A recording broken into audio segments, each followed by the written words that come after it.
¿Por qué hay tanto sufrimiento para algunos? Eso lo define su estado frecuencial y su comprensión de la existencia y del ser. La verdad siempre se revela para el que busca, pregunta, aguarda, atento a las respuestas que vienen de uno mismo.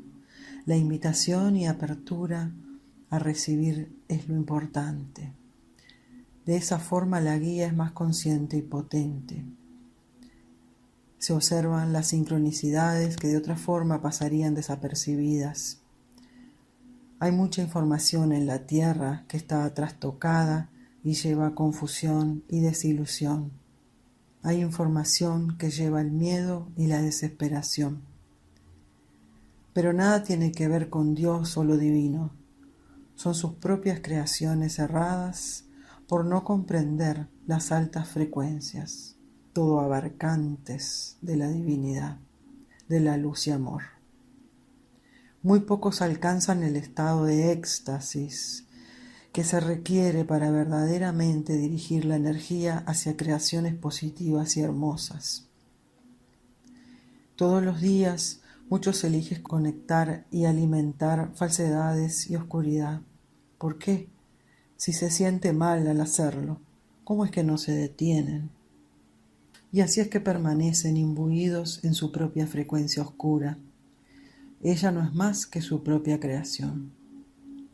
Hay antiguas enseñanzas que hablan de la ley del karma, lo cual no es más que su propia energía condensándose en las desgracias que se han estado concentrando y regodeando.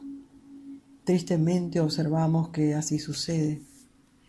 No es fácil desde esas frecuencias comprender o aceptar que existe otra forma de hacer las cosas. La creación debe hacerse consciente de forma de poder elegir y dirigir la energía hacia una condensación atómica mucho más agradable, fluyendo en la abundancia y la felicidad. De todas formas, todo es un aprendizaje para esas almas. Ese aprendizaje los hará despertar.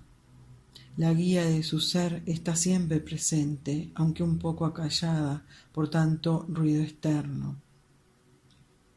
Todos despertarán a su momento. Nadie viene a sufrir, pero son todos libres de elegir hacia dónde va su atención.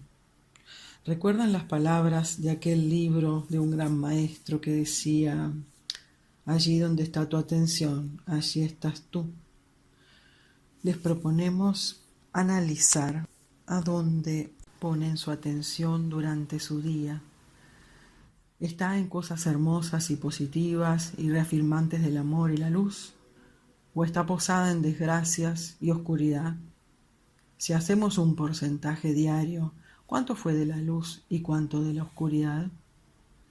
Pues el ser tiene todas las opciones y posibilidades a su disposición. Solo es cuestión de elegir, y para eso hay que estar presente en los momentos del día.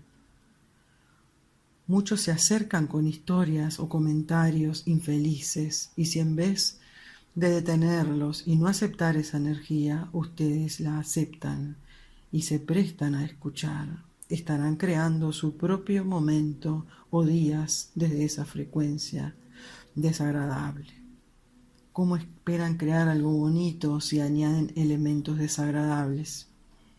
Imaginen que desean cocinar una deliciosa torta dulce, pero en su preparación confunden el azúcar con la sal, etc.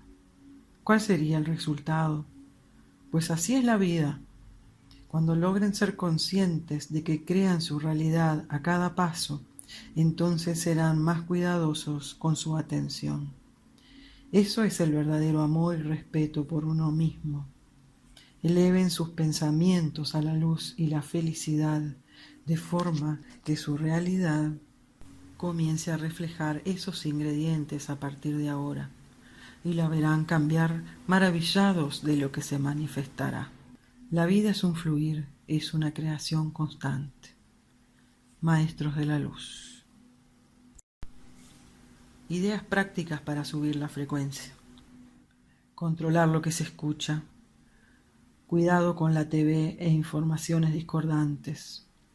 evitar personas de baja frecuencia dentro de lo posible, no participar de conversaciones desagradables, tomarse un tiempo para relajarse y centrarse, caminar descalzos en contacto con el planeta, bañarse en el mar, caminar en el bosque o lugares de naturaleza sublime, conectar con animales, darse los gustos, agasajarse, reír, pasear, viajar, amar, jugar, descubrir cosas nuevas. ¿Comprenden? Hay muchas cosas que pueden hacer para que su ánimo sea más tranquilo y feliz, más liviano.